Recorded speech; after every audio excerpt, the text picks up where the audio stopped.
I guess we're all set to call the meeting to order. Our May meeting of the Auburn Water District Trustees. Our first item on the agenda is to approve the minutes of regular meeting from April.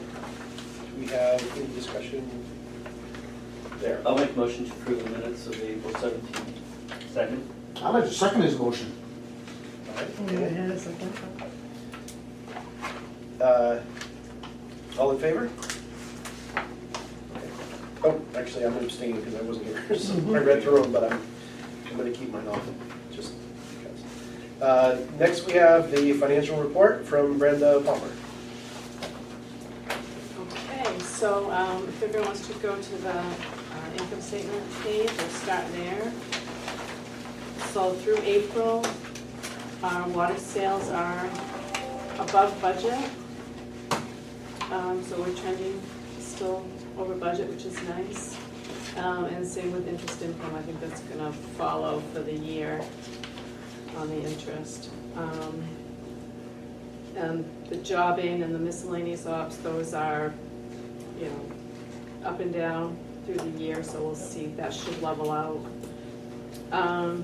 The highest, the UV treatment plant, which is $48,000 over budget, is still being driven by CMP costs. Again, that trend will probably continue. Most everything else is just fluctuating here and there. Insurance is still showing an $18,000 variance due to the workers' comp. And we are $28,000 over budget for net income. So that's good. If you want to, any questions on the income statement? A question on the UV treatment plant costs. Yes. I've heard a couple of things about CMP costs. Is that because when you guys did the budget, you underestimated what the rate increases were going to be coming to the next year? I did not work on the budget, but Yeah. I would say that's a safe assumption. Yes. Yeah. Yeah. It's not something, it's not a motor that you... It's not some new Oh. process or new amount of water that we're pumping, it's the rates have gone up, and it was, you know, we generally run a 3-year average on things, Yeah. and this is exceeding that 3-year average by 48,000. Is that a municipal rate that you're getting? Or We do get a discounted rate. We actually participate in a bunch of different programs. We do load shedding, we do quite a bit to offset our costs, but this is in addition to and on top of that. Thanks.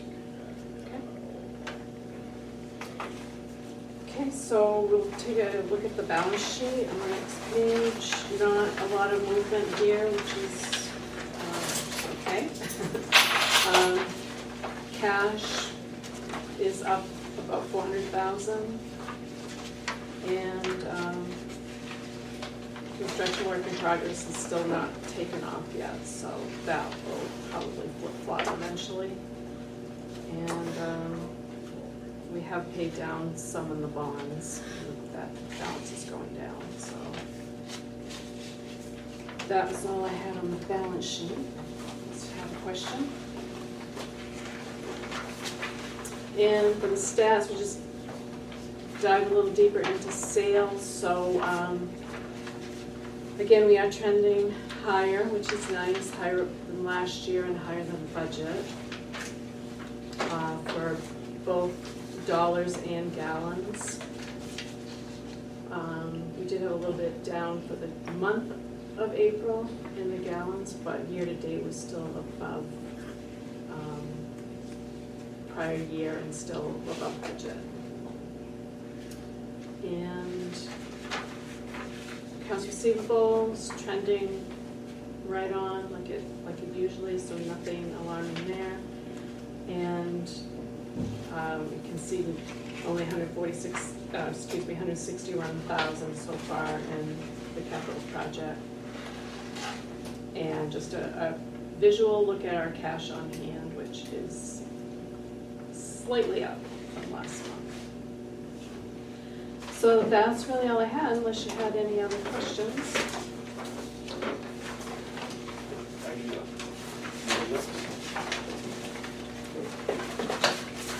All right, thank you. So the next item on our agenda is an executive session in accordance with 1 MSRA 4056E to discuss a legal matter. Do we have a motion and a second to enter into an executive session? So moved. Second. All right. So this is my last meeting, I don't know if you guys know, I'm leaving Maine Rural Water, and Amy, who was on the call earlier, she dropped, will be taking over. And so thank you all, it's been a pleasure. Thank you. Thank you, Brenda. Thank you, Brenda. All right, it's 4:43, you're out of executive session. And then, Okay, Now we're out of the executive next session, and really now good. the next item on our agenda is to take a vote to, or entertain a motion to resume executive session in accordance with this new one, with 1 MSRA 4056C to discuss a personnel matter. You have a motion and a second? All in, second? Second. Okay. All in favor? Okay, thank you. We are out of executive session. All right, declare us out of executive session just in time for public comment. Do we have any members of the public who wish to speak?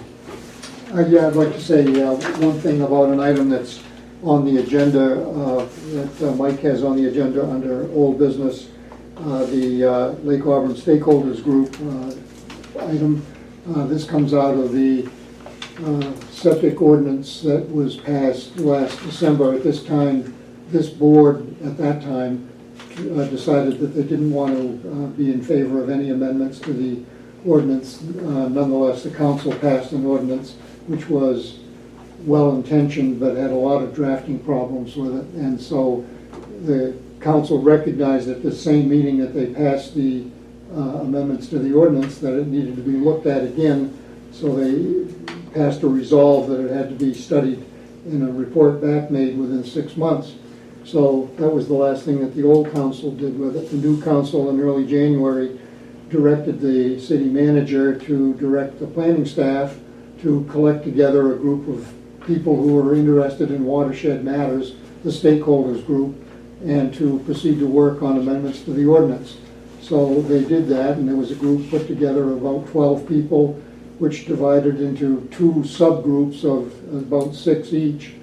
There was one subgroup that was to address septic matters and a potential inspection program, and the other subgroup addressed forestry and agricultural practices in the watershed. And those 2 groups have had numerous meetings, a lot of meetings, and have come up with the septic and inspection ordinance is in a final form that's gone to the planning board, and was supposed to have had a planning board workshop last week, but the planning board got their agendas mixed up and didn't reach it. So it's going to go to the planning board in that same form, and then we'll go to the council eventually for 2 hearings. The subgroup that was dealing with septic and the inspection program had 6 people, of whom Mike was one, Dan was one, Erica Kidd was one, John Blay from the Planning and Permitting Department, who knows the most about septic in that group, was one. I was one. John Cleveland was designated by Kathy Shaw, who was originally to be the agricultural group representative, but she was in the legislature, so she asked John to sit in. Anyway, we had many good meetings and a lot of good work, and I urge you to support this if you have the opportunity at the planning board or council. Thank you. Thank you very much. Is that an accurate statement, Mike and Dan? Yeah, it's good. Okay, excellent. Thank you very much. I appreciate it. Activity report, Mike. It's gonna be Matt, sorry, I Matt. oh, Yeah, a okay. mistake having that on. Not on vacation this time. Although we had a fantastic time. All right, activity report. I've been fairly busy with mains. We did do some CIP project prep over at 4th and Marion. Simpson Beach, we did have a problematic area where there's numerous leaks on a certain section. So we went in there, instead of making a spot repair, we replaced 80 foot of that section. Dunn Street, we connected the 2-inch HDPE that we directionally bored last year to the existing 6-inch cast iron. The last step for that is to tie in the 2 services at 55 and 62 Dunn Street. We do have a new Pullman boosted chlorine analyzer. Pretty excited about that. One of the challenges in a distribution system is, balancing water quality and adequate storage. And, there's give and take with that. One for fire protection, one for, water quality and public health as well. This analyzer actually gives us information so we can see the quality of water in that system through our chlorine residual. And then just by looking through SCADA where it's tied in, we can determine if we need to get out there and flush that tank, deep cycle that tank, or drain and clean that tank. So pretty excited to have that. I think that's one of the initial steps that Mike and I are looking at for maintaining water quality and balancing that water storage capacity. Did some work with gates in preparation for DOT projects. Hydrants. I'm happy to say that we relocated the hydrant on 62 Spring Street. I've never seen a hydrant struck so many times in 1 year. So I think within a year that we should have a return on investment with that. The new services, it said 130 Spring Road, is that Spring Street? That's in Poland. Poland. That's, Oh, okay, is it? Yeah. Spring Water Road, it should be. Spring Water Road. Okay. Yep. And same with 176 First Flight.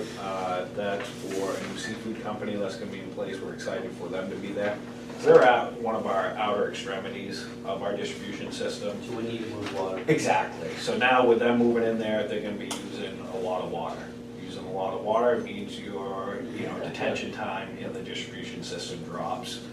Chlorine residual, disinfectant residuals last longer, better water quality. We did do numerous work. You'll see LCRR field investigations.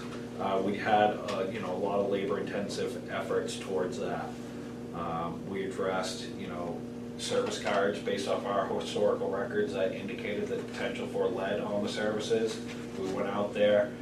We did not find any lead services. However, we did find one galvanized lead line service, which we're working through now with the homeowner for funding options, potentially through the city, as well as we have a meeting coming up with the PUC. So that's something the owner is responsible for? Yeah, ultimately it comes down to the owner, but being a utility, we're trying to see what sort of funding options there are. And So they could say, I don't care, I'm leaving it the way it is. They could say that, yeah, absolutely. And at that point, we just need to make sure we're documenting our due diligence to try to work with them to get that out of our system. But again, we're trying to avoid those situations by coming with funding options for them to make it a little bit more palatable for them. Not everybody has, the resources available to absorb a $5,000. Right, so just to clarify, if a homeowner doesn't want to take care of a situation like that, can we send a letter to make sure it goes in the property folder? Because a real estate agent, or when it transfers, how do they know that there's a lead pipe? These are good questions. I actually have a meeting scheduled with PUC next week. I'm asking a lot of questions of, can we finance this work? Can we do it at cost for the customer? How does this get earmarked? What if they refuse to let us in there to change out if there's a lead pipe from the service box, the property line, into the home that goes through their foundation? What if they refuse to let us replace it? That's what I'm We as a water system are gonna be penalized. Are we allowed, can I say, we're gonna shut your water off? So we're not penalized. So we're not We're not penalized. saying, customer- We're offering to do this and you're refusing to allow us, we're gonna shut your water off. I'm gonna ask that question to the PUC. We're not the only water district asking these questions, and they quickly we want to have a meeting with you. And so they kicked back to me today, and they've got a whole team of people that want to answer these questions for us. So, we're going to get these answers hopefully, but ultimately it's in our best interest, and this what we were advised by PUC or through the drinking water program was to get these out of our system before we submit our inventory. We do not want to report a lead pipe come October. And the question is, if they can't qualify for free funding, if they Why can't should we be afford, penalized if for they it? can't Right. afford, or they can't agree to terms to pay for it themselves, ultimately the rest of the ratepayer is going to pay to replace that section of private line. We may have to, if it comes at a consequence of, we have to look at treatment technique changes, we have to look at sampling changes, or requirements for sampling. All of a sudden, if you have lead lines, it's gonna change how you handle your lead and copper samples, and it could cost us more not to replace a few. But it would be a dangerous precedent to set that we're replacing private lines. Is this, Matt, is this a low-income household? This one, I believe, correct me if I'm wrong, Mike, It's not low income, they're not, but it's a multi. it's a multi, which was part of, That's what made it qualify for the funding source, that Right. was multi. yeah. They actually qualified for up to $3,000 per unit to replace their service. We got an estimate from a private contractor that was gonna put it around $9,000 to replace the pipe. We did an estimate using our staff at cost, is gonna be around $3,600. That includes paving, restoration of services, plumbing in the basement, covers it all. So what I need to navigate with PUC is, can we do the work and then just leverage it on their water bill? Yeah. Can I take that bounce, Right. you know, and then have a payment arrangement with them to pay it off? Can we charge interest? You know, what can we do with this? If they refuse, can I shut their water off? You know, So if they're low income, have you guys talked to Glenn Holmes? we have. We He's have. the one who turned us on to the. Yeah, because there's CDBG money and Yes, there's that's- lead abatement money. Yep. And some of it has, yeah, so, they never are able to spend all the lead abatement money. So if they can figure a way to help. do They have this, been excellent. That would be great. They've been excellent. They've been, Tammy Nielsen is working with us on these, and we're copying her on all the letters that we send out. Awesome. And they've been very helpful. And the unfortunate part is, the residents and the owners of the properties are not taking advantage of the funding. They're not filling out the application. And how do we get their interest? How do we get their attention high enough to address it? Yeah. something like I don't know. shut your water off. Yeah, Yeah. if that's their hurdle, let Glenn know. I mean, as Right. you can well imagine, it's a very simple government form. Yeah.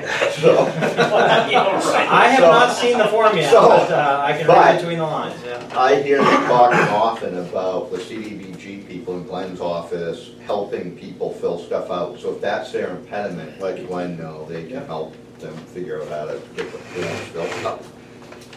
Okay. Yeah, thank you for that. Meters, nothing really to report there, normal month. Station checks, you can see we've been out there, you know, making sure that we are doing our station checks on a routine basis to prevent any, you know, issue turning into an emergency. No water quality complaints to report for the month. Laboratory information looks normal. Lake Auburn patrols, as well as our production, looks normal for the month.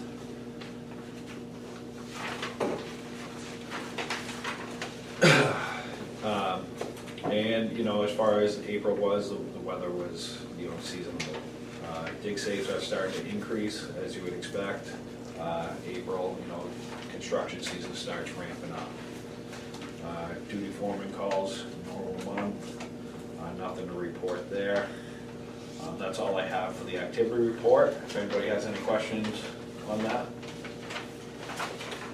Not for me. All right, project update, moving to that real quick. We're, you know, currently involved with a variety of projects, you know, trying to improve the local infrastructure. More notably, the Department of Transportation projects and, you know, City of Auburn Hotel Road project. Currently, those are two big ones that we're working on. DOT project, we did went out, did our, you know, pre-inspections of our assets within the scope of their work.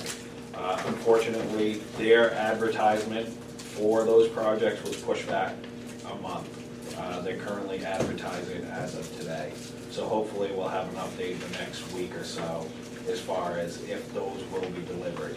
Kind of looking at the forecast at least, you know, it's May 22nd. Not a lot of contractors, you know, are gonna be available, you know, the next 3-4 months. So we'll see what that looks like as it comes. Hotel Road project, talked about that. Generate's moving forward from Hotel Manly out to Poland Spring Road. There is a small section in between there that's a Hotel Road LAP project. But in the original project, sorry, not to make it a little confusing, they're moving forward with that. Our gates have been lowered. At the end of it, we will provide the gates, gate boxes, tops for them to replace them. We'll go out, we'll do an inspection to make sure everything's at grade and everything's optimal the way that we found it. On the next one. All right, this is a LIP project. Goral Palmer's a GC on that, Genrin's their sub. They went out and did some potholes. Originally at the pre-construction meeting, there were 2 conflicts identified. After they did their potholing, they noted 7 conflicts.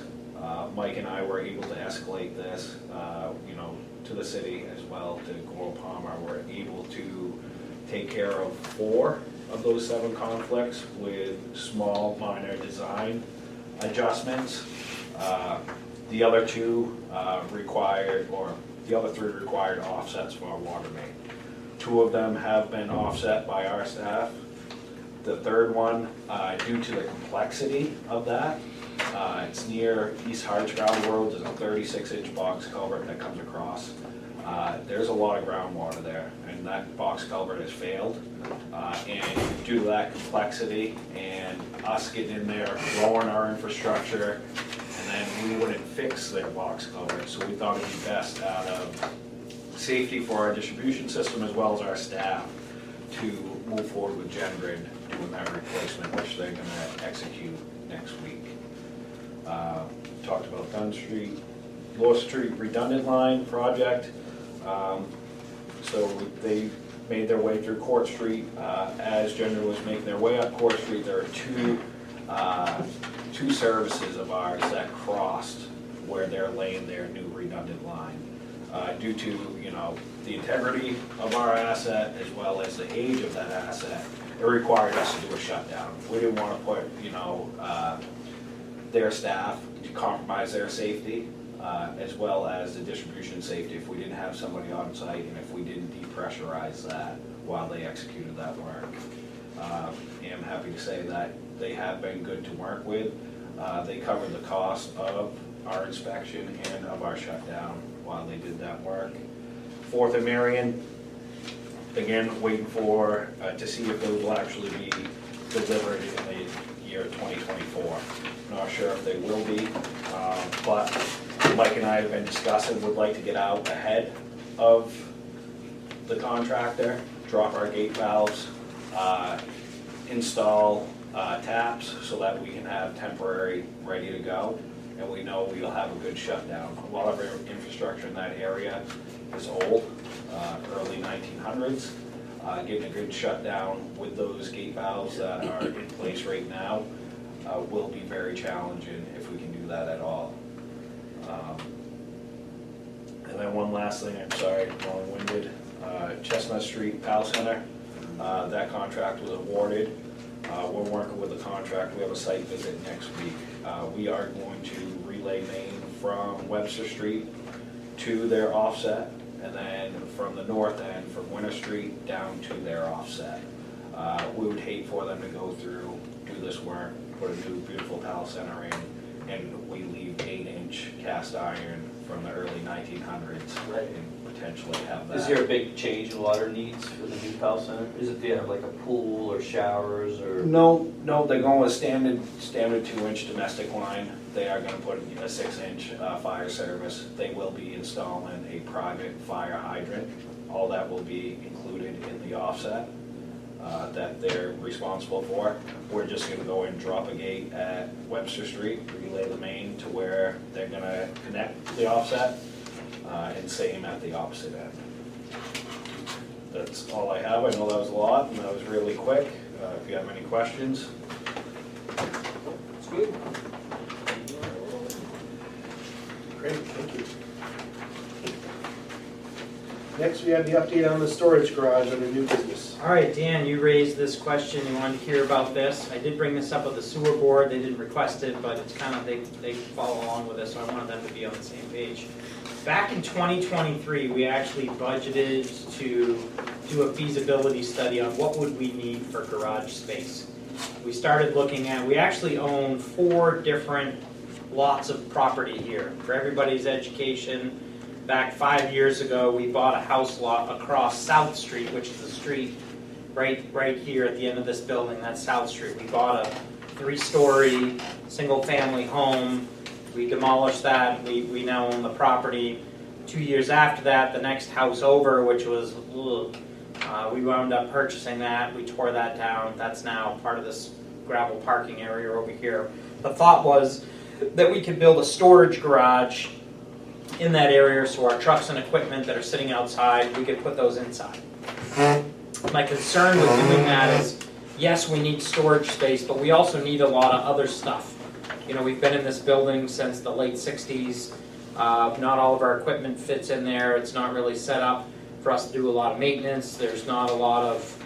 This building, when it was built, was also designed as a treatment plant. We used to have chemical storage in the garage, and we used to do chemical treatment out of this building. We no longer do that. It's kind of retrofitted to be more of an office and an ops center. My concern with building a building that now has that extra stuff that we don't have, set up to wash trucks, clean, do some maintenance, now you have a building across the street. So when Matt or I need staff and we have a problem, where is everybody? You know, well, let's walk across the street and try to find people. And, it just becomes logistically more difficult if you start separating and having multiple buildings. Our ideal plan would have been to add on to this building and extend it that way to add the space for what we need. The logistics problem is we would have to close or relocate South Street. There are other property owners that abut South Street, one of the property owner. He would have to agree to abandon that street or for us to relocate it. We could move it all the way to the south of the lots that we own and relocate the street kind of around and then extend this building and figure out where to put the parking and stuff. In the midst of doing all this, and we did start talking with the property owner, he was interested in learning more about it, but didn't necessarily say he would, yeah, I'll do it in the end. He wanted to know more about the logistics. In the midst of doing that, City Council had passed an ordinance. If you all remember the county building, there was some, that wasn't a popular decision that was made last year. City Council enacted an ordinance that would require different governmental agencies, including the district, to now get special approval if we were going to be doing a building permit or a change to our building here. And the feedback that I was getting was that the city has plans or may have plans to try to acquire this old barn off from South Goff Street someday, and this area may look totally different. And the long-range plan, should the district really be here, there was suggestions to me that the district should build a garage here, that we should look on the outskirts of town rather than be here. So in the end, given the complexities of trying to negotiate with a neighboring property owner, on the verge of spending money on designing a new garage, and on the verge of, you know, maybe nobody wants us at this location, they want us somewhere else, we kind of stopped working on all that. In addition to that, at the time, I didn't have an assistant super or a finance director, so I was kind of busy. And so we just halted all work on that, and we never resumed work, and that's why you've never heard anything more about it, because those were the things that kind of hindered that project. I did not want to spend money designing something, ultimately, that if we design this all out, put a lot of work and effort into these plans, we send it to City Council and they shut it down because they don't want us here. You know, in their vision of the city, they can see other things here and they want us elsewhere. So I I don't wanna waste money, let's put a hold on this. One thing I talked about at the sewer trustee meeting was the potential of, maybe we should pull together a small group and do some workshops. Maybe a couple of sewer trustees, maybe one from the sewer, one from the water. We could sit down, maybe talk with city planning staff, maybe, inquire with, the city leaders or counselors on, well, what is the feedback? Is it okay if we're here? Well, before we go spend money, hundreds of thousands of dollars designing a new building, what should we be doing here?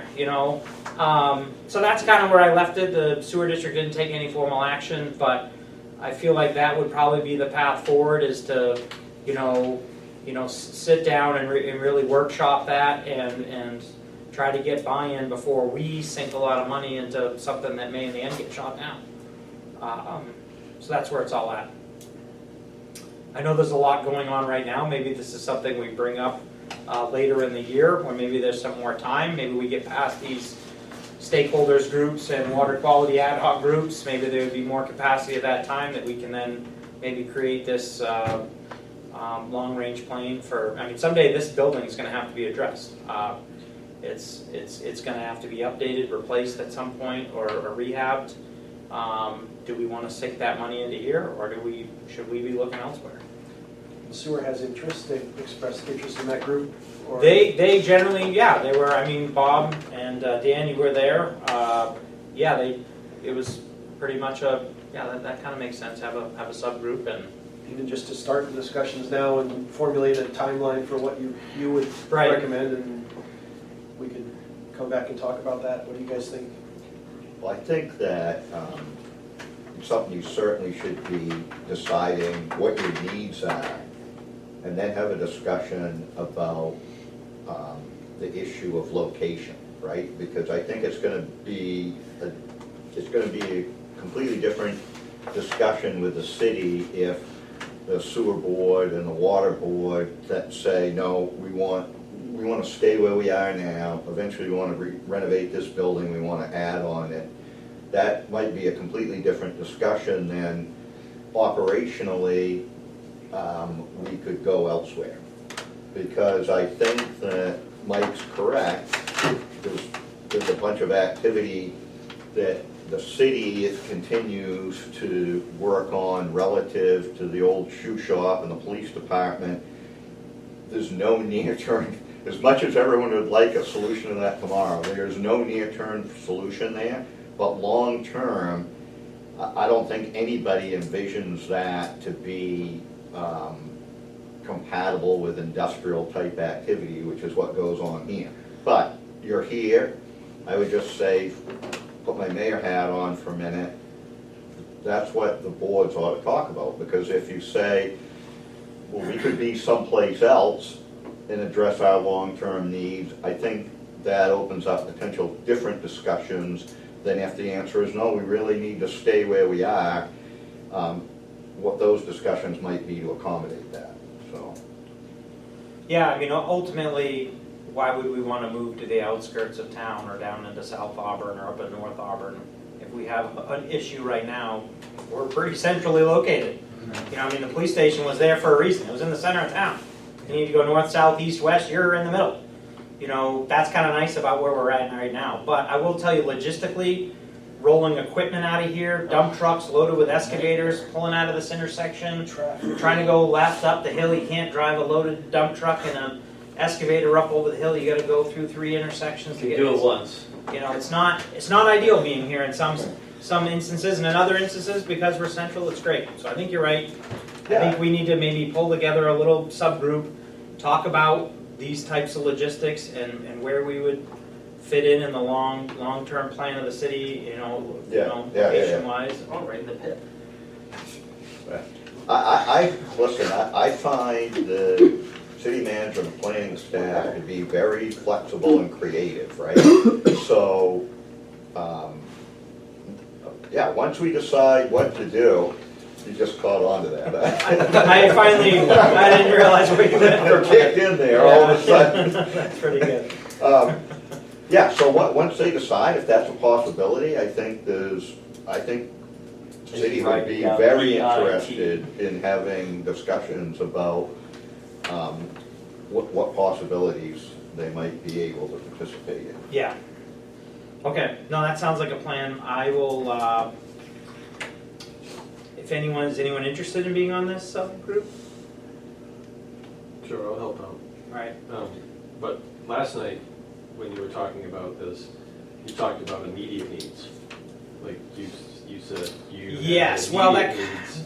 You're right. Yep. And so I think that's probably the step one is figuring out what to do with that. Yeah, so that we kind of navigated into that with the talking sewer. You know, the water district is very soon going to be in the possession of a brand new Vector truck. These are not small pieces of equipment. You know, 40-foot long, 12-foot high, big pieces of equipment. If we put another Vector truck in this garage, it's going to displace 3 other crew trucks to put one of those in here. Where are we going to put this other truck? One thing that I may come back to the boards to do before the end of this year is, one, if we talk with either the airport, which right now has some heated storage space, so during the winter months when we generally park our Vector trucks, we could park it in a heated space that it's not going to freeze up, and if we need it, we can go there and pull it out. Particularly having 2, we're not going to need full-time access to 2. We'd probably keep one here, maybe park the other one somewhere else during the colder months. Are we selling the old one? Not right now, because we're going to have an immediate need, so that one is only going to be able to be out hydro excavating, water services, determining if we have lead or copper service lines. Yep. So that's why we're getting the grant money, that's why we're purchasing it. But I think in year 2 of owning that need will subside to the point where maybe we could just share ownership of one truck. The sewer district's Vector truck is a 2013, is nearing end of when we should own it, because your equity in it is being outweighed by the maintenance cost of it. It's cost us a lot of money the last couple of years for the sewer district to keep that on the road. It's likely going to need a new body and some other big expenses if we keep it for a couple more years. So I think at that time, the sewer district could probably buy out the water district's half of this truck. But anyways, for now, we're going to need 2. During the summer months, I suggested that I may be seeking funding, and we do have some room in some of the other equipment line items, to put a security fence around the vacant lots over here, so that at least the excavators, the backhoe, the loader, and the new Vector truck could be parked behind at least a security fence with barbed wire. And we have had slashed tires, we have had smashed windows here, we've had things tagged before. Do you have cameras up there? We have cameras all around the building, but even when you get them on video doing it, it doesn't. I know. It doesn't go anywhere, and it doesn't fix. Video to put on YouTube. We had a rented excavator on a trailer here parked overnight, and somebody smashed every window out of it, and we got video of it, but it doesn't. We had to pay to replace the windows when we brought the rented equipment back to the. There's 2 excavators out there There's now. 2 out there now, rented. so A third, is that herd truck out? What's that herd truck? What's That's with nothing that? to do with us. I didn't think so. Over here. That's the Okay. one that was buggering up traffic last Yeah, night. we got 2 of those rental out there. Mike, your plan is to work with then Dennis and one representative from sewer to Yeah. talk through some. I think you'll bring the immediate needs to us. I'll bring the probably as an immediate needs. agenda item Exactly. upcoming, and Yeah. then location options and other details that you guys could bat around and. Yeah, maybe meet with city planning staff as a smaller group, spitball some ideas with them and get creative, and then, My advice on the city side would be, pick which way you want to explore, either here or not, and let me know. Right. Because there's stuff going on relative to facilities and land that the city planning staff's not really involved in. And I can yep, talk to Phil and then get this get the right people there. conversation set. Okay, yep, no, that sounds like a good plan. Great, thank you. So that's That's the storage good garage. plan. And next is the Auburn City Council bond authorization. This is just an FYI, as I mentioned, we're getting ready to close on this Vector truck. We had hired bond counsel last year to help us work through this. They had neglected to tell us that, or remind me that we needed the city of Auburn's authorization to bond for this truck. So I'm really thankful Mayor Harmon and Phil Kroll were very gracious last week when I realized this and it was brought to my attention. I got it on the agenda. I went to the city council meeting Tuesday night, and this was approved without question. So we're all set there, so it's just an FYI in case you saw that. That's what that was about. Great. So, Moving on to old business, we have several items here. I don't know if we want to, they're going to be quick. okay. Water quality update. Water quality update, so we know we did have an early ice off. We did have a lot of spring storms, brought a lot of high levels of water. We had the outlet dam open quite a bit more than we had in the past. Turbidity had an early spike. That early spike has subsided. We're getting into our clean water period of midsummer. So we do have nice clean water in the lake right now. It is looking good, but with everything we've been through in the last few years with the storm events, we're really watching it close. But for right now, it's looking good. Excellent. District service territory. That's just an FYI. Eaton Peabody is working on this. They hope to have us an update in June, but they have not had the time to progress on that. All right, and the purchase policy. Yeah, at last month's meetings, both boards agreed to remove ratified payment of the bills from the agendas, but we did keep the listing of the checks, and our different sheets are still part of the financial packets. As always, if you guys have questions, ask us. I would like to get formal approval of the purchase policy that we presented last month. I don't know if anyone came up with any additional questions. I did not receive any from any trustees. I think there was the sewer board did vote on this last night, and there was support from both boards when we reviewed these last month. I said let's wait a month and then vote on it. Do you have their motion handy? So we Is can the just- policy included in our? It in the wasn't in public this packet? month's packet, but it was in last month's packet. Okay, and it hasn't changed from last? It did not month? change. I got no comments, no suggestions, no changes. Okay, So I said, well, let's not vote on it tonight.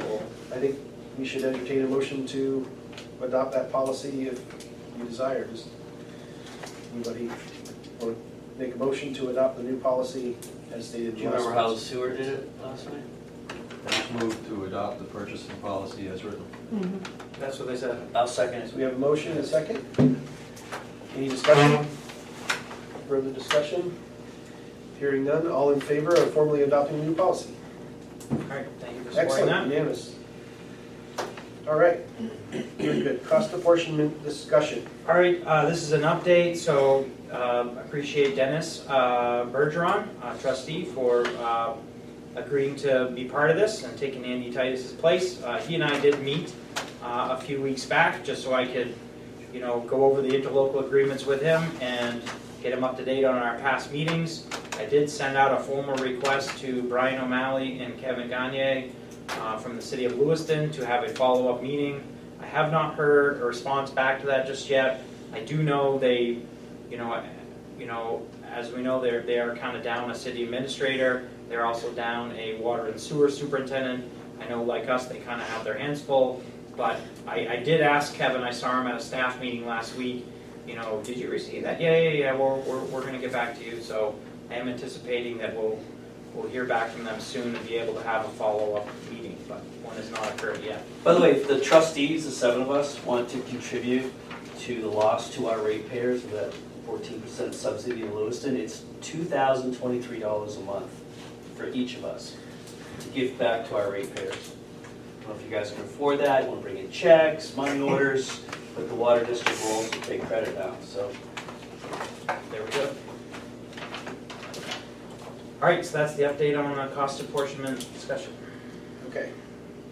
Next is our Lake Auburn Stakeholders Group, Water Quality Ad Hoc Committee updates. All right, so the Lake Auburn Stakeholders Group established by the city of Auburn, they have been meeting about, if not once a week, every other week. They have gotten to a point where the septic ordinances that were adopted last year, they have finished making revisions to that.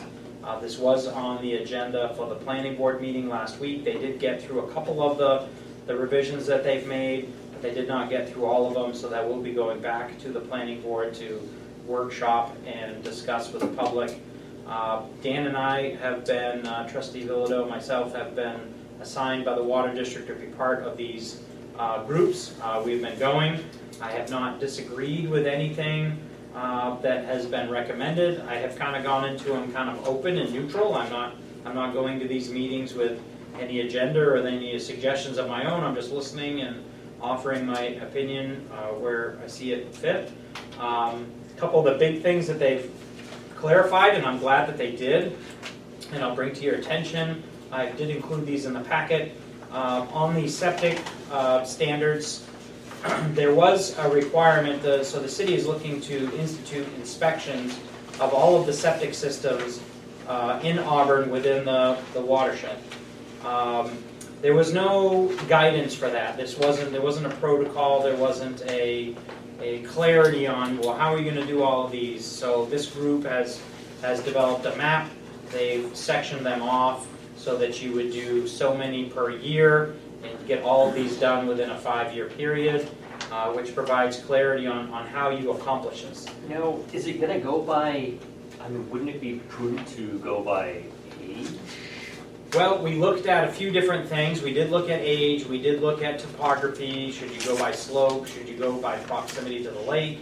Should you go by proximity to the intake? In the end, the group decided we kind of looked at the bylaws for protection of Lake Auburn, and we have different zones and different zone protection areas of the lake. And we kind of looked at that and said, okay, well, zone 1 area, that's because it's closest to the intake. That's the highest priority area. So that area was basically selected as zone 1. I think that's your system. And That is my system. and then from there they broke the priorities out as they went north and tried to break them up into even groups. Also in the language, it was stated that the Watershed Commission would be the entity responsible for the inspections. And this kind of went round and around. I wasn't, I'm the clerk for the Watershed Commission. I go to the commission meetings. They're generally in support of doing this work. But it is awkward for one entity to require another entity to be responsible for something. And how does that work? And in the end, the commission does not have the authority to, if we find a failed system or if somebody refuses to allow us access, we don't have that background or staffing or statutes and authorities to navigate that. So in the end, the commission can help with these things and can offer services, but they're not required to do so. Well, So I'm again, in zone 1 if you want to use me as there we go. a test. Good news is, because I'm on these stakeholders groups, I've been involved. We've been looking at opportunities for funding. There is a source water protection grant that the Water District qualifies for that can be used for things such as this, public education, septic included. So we did apply as the Auburn Water District, and we did receive $20,000 to do this public education, septic inspections, building out this protocol, and kind of helping with this program. Through our staff, shared staff with Lewiston, we also applied for the Lewiston Water District, and they received $20,000. So we do have $40,000 at our disposal to certainly help with this. There are some things that we can and can't do. We can't give monetary reward for, hey, if you do this inspection, and there are some limitations, so we do have to work on that, but I think it can be a real benefit. Obviously, this is not going to be a popular thing when the general public finds out that you're required to inspect your system. So I think public education is going to be key, and then softening that however we can will be great. And I think $40,000 is certainly not going to cover all of it, but it goes a long ways. So. We should have a mascot, that's cute. In the end, there's all. Go to the house, and kids are coming out. The big giant. Mike, I have a question I think that is kind of important. Yep. What is the role that the Water District or LawPEC, it would be LawPEC, plays currently in this? So we're talking about existing homes. I'm asking about new homes, when there's a new home construction proposed. What role does the Water District or LawPEC through the Water District have in that approval process or execution process? Where in the process are we at? So right now, it's in the the ordinances that are adopted by the city of the watershed overlay district, that the district has the right to review any and all septic plans. So any new, any modifications, any work being done to a septic system in the watershed triggers the district's ability to review those permits. So the city staff sends those permits over to Erica Kidd, our watershed manager. She works with a third-party consultant to review those plans. If there's any issues or concerns that we have on the modifications or the new systems, we give that feedback to city staff before they approve this new permit. So you said that they have, the AWD has the right, What's the new language? but you just said that So, that triggers us to do something, so it's definite that it happens every time, or is it just the right and we reserve the right to not? Do we It's not written in look there. at them when they're It's- new? Is there ever a case where there's a new construction where we don't exercise that right? There has been a couple of instances since I've been here that whether it got missed that we were not sent the plans. When we discover this, like, hey, what's going on over here? Oh, yeah, oops, sorry, we forgot to send you those plans. They send them over to us quickly, we reviewed them. I will say that we've never found an issue that wound up, like we didn't find anything drastically wrong. Everything was fine. But I'm not gonna say, I can't sit here and say that's never happened, because it has. Not a lot, it's very uncommon. Generally, city staff, the permitting staff is very good about, and it's not just septic, it has to do with forestry as well. Any forestry plans that come in within the watershed also get sent to us, and we do the same thing. We send them to our forester, we go over the forestry plan, and we make sure that all the checks and balances are in place. So that does occur. Okay, were you all set? Did I answer that? For me, you did, absolutely. Okay. you know, Dan was asking what the. Yeah, I thought they did So- a so strike. the last- change- So, The so, changes, the process isn't gonna change. There is a change in here because it specifically said before that the city couldn't issue permits without the approval in one place of the water district and another place it said of LawPac. That's been changed to, in consultation with, because the city as an entity can't be held up from issuing permits that meet all the city requirements if an outside entity says no. So the process Mike described is gonna be exactly the same. These will come in, they'll come over, you guys will send them to whoever your site evaluator is that looks at them, they'll provide any feedback, that'll go back to the city staff, and then they'll take that into consideration when they issue the permit. so the In city, coordination with the local plumbing Right. inspector. the city can't hold back permits, but if the water district or LawPac says disagrees with it, then So- what is the process? So the way this, right, so under the local plumbing inspector is within the city of Auburn. And so if you had this scenario, Jason, let's say that the site evaluator, the homeowner's gonna build a home. They get a site evaluator, they send their septic plan in, the city gets it, they look at it, it meets all the city requirements. They send it over to Mike, Mike sends it to your site evaluator, and the site evaluator says, no, it has to have whatever. And the city disagrees and says that the plan is submitted for the construction meets all the requirements.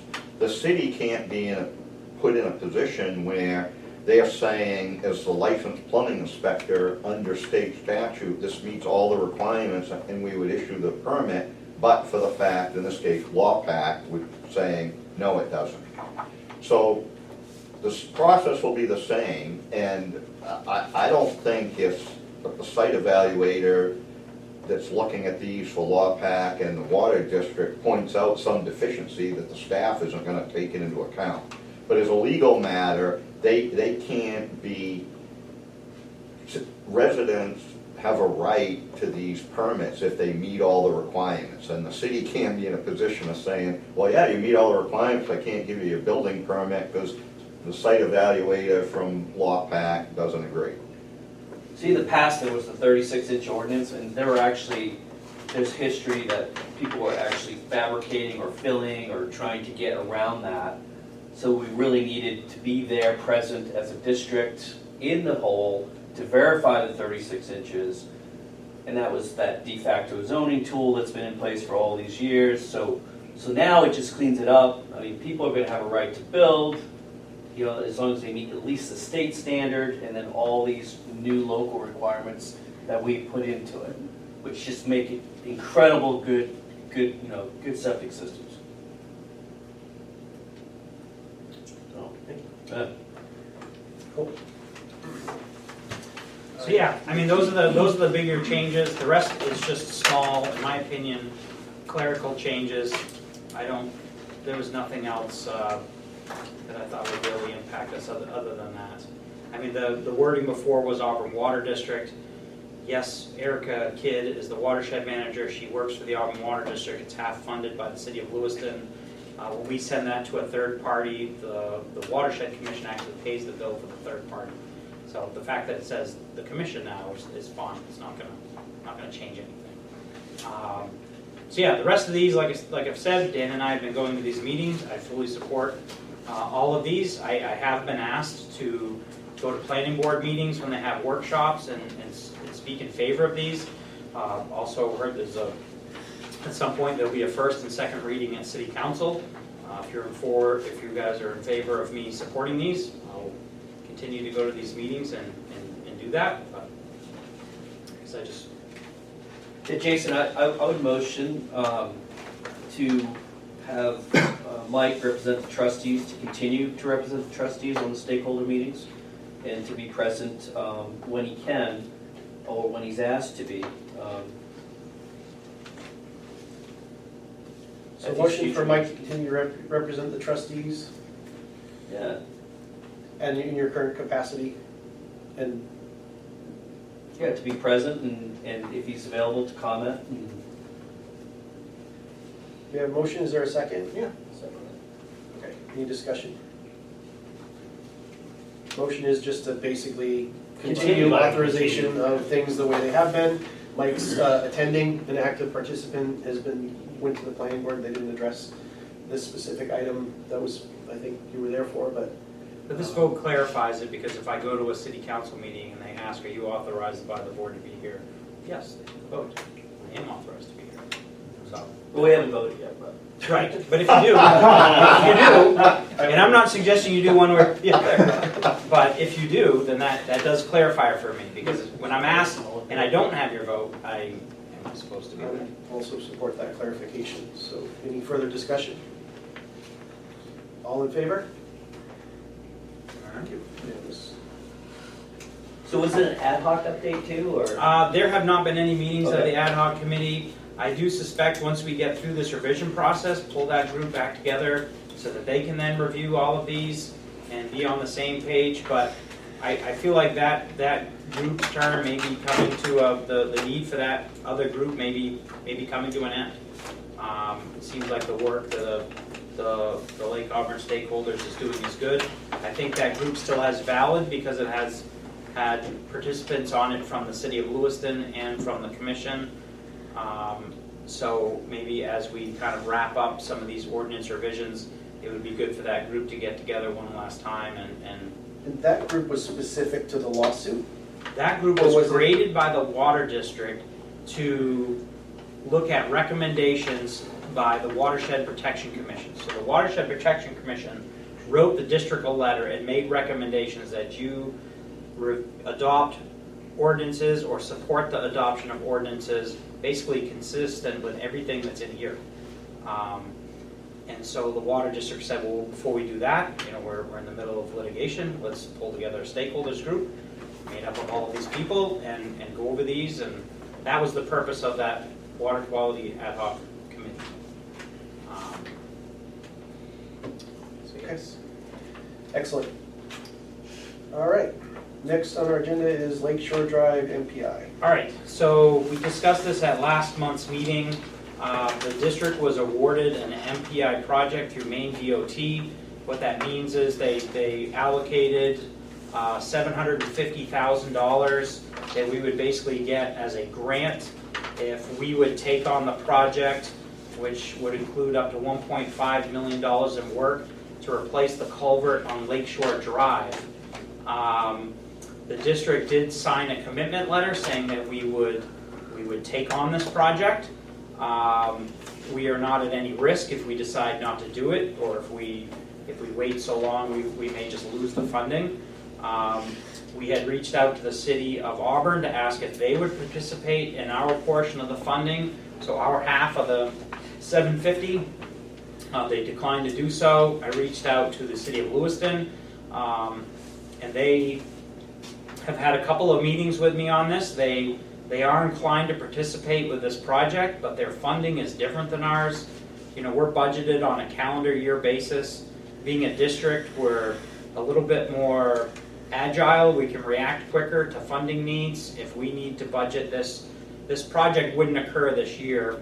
If we agree to move forward, I would look to get an RFP out to design this culvert replacement, go out to bid next year, get the culvert replaced. Within the 3-year window, we get the project done. So our real funding and our real financial burden for this project would hit next year. Where did the estimate of 1.5 million? That was a DOT estimate for the total project cost.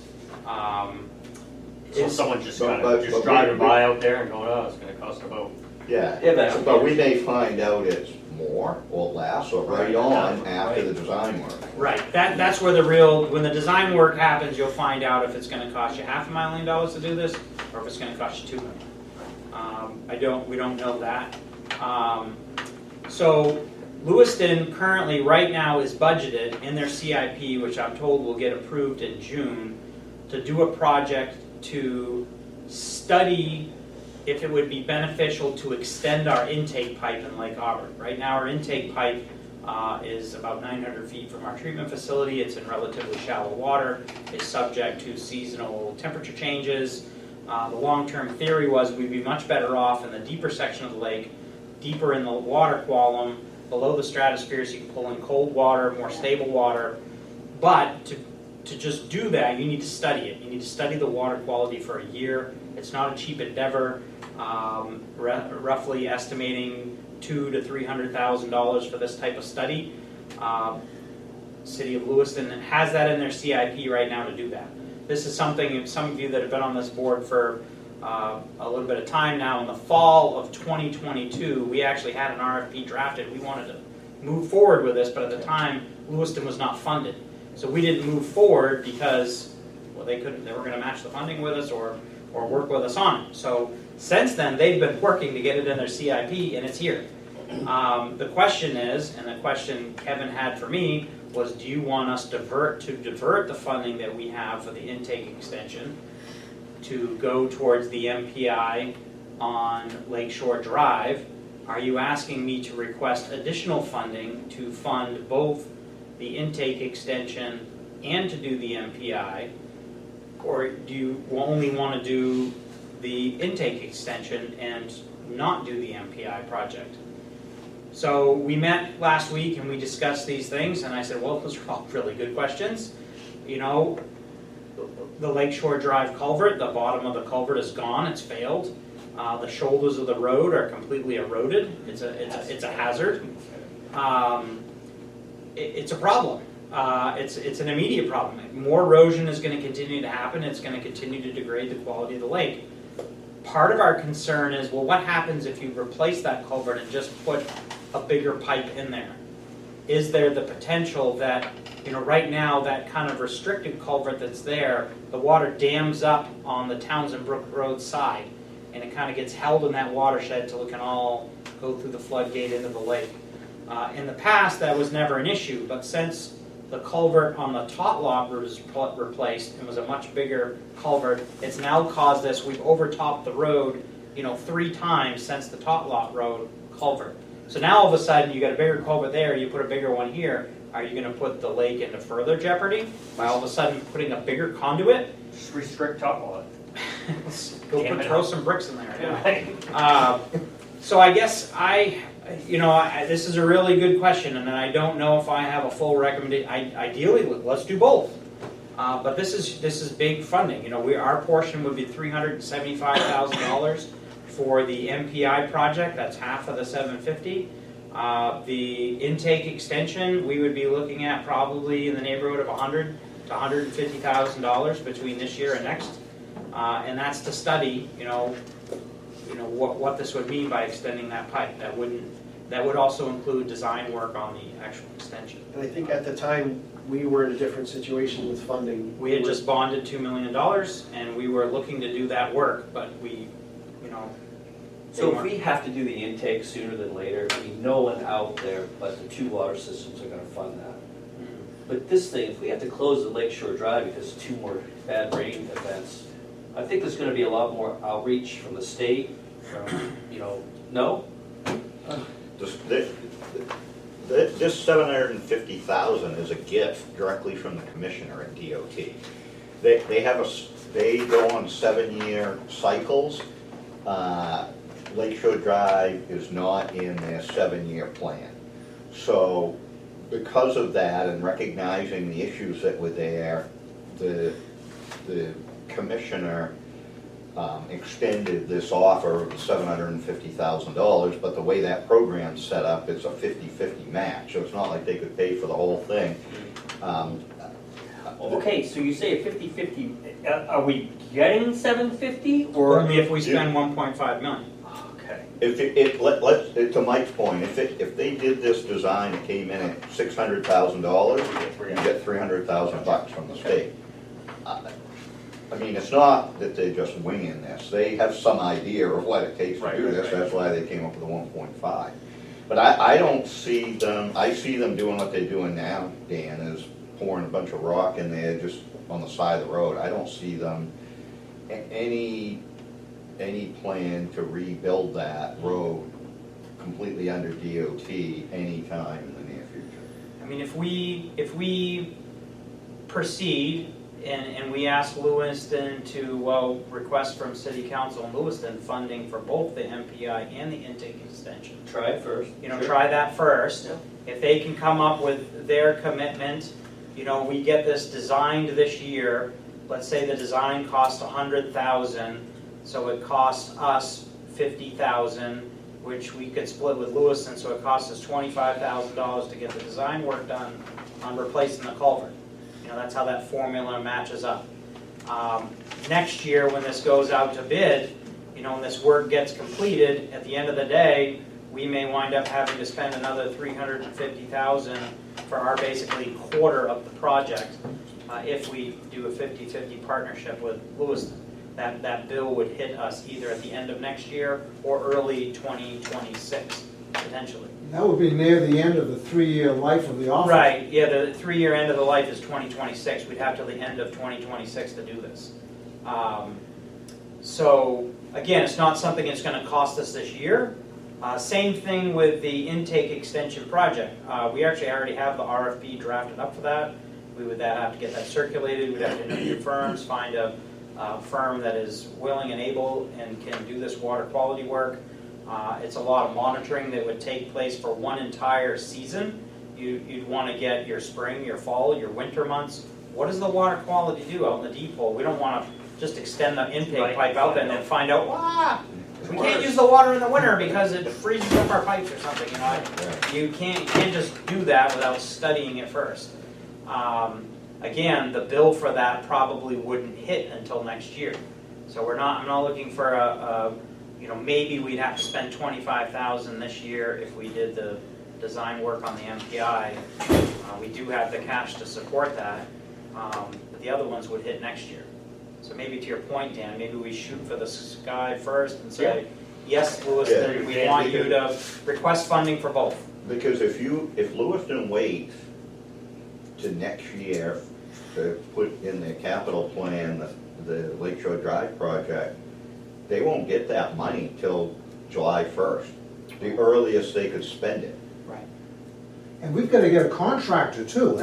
That may be a problem on timeline. We could lose a whole year on that and go to 2027. You're going to have to design it first, And once you have your design, you can put it out to bid for, select a contractor to do the work. So, Well, yeah. yeah, I think the point, though, I agree with Dan, you should ask him to give you the whole thing, right? Cash in hand is always better than not. And the point being that if they wait till next year, you don't get the money till July. You can't really engage a contractor till you know you're gonna get the money. They're not gonna do it that year. They're all gonna be busy by July. You're liable to overrun the period of time DOT is giving you if they don't do this. That's what I'm getting at.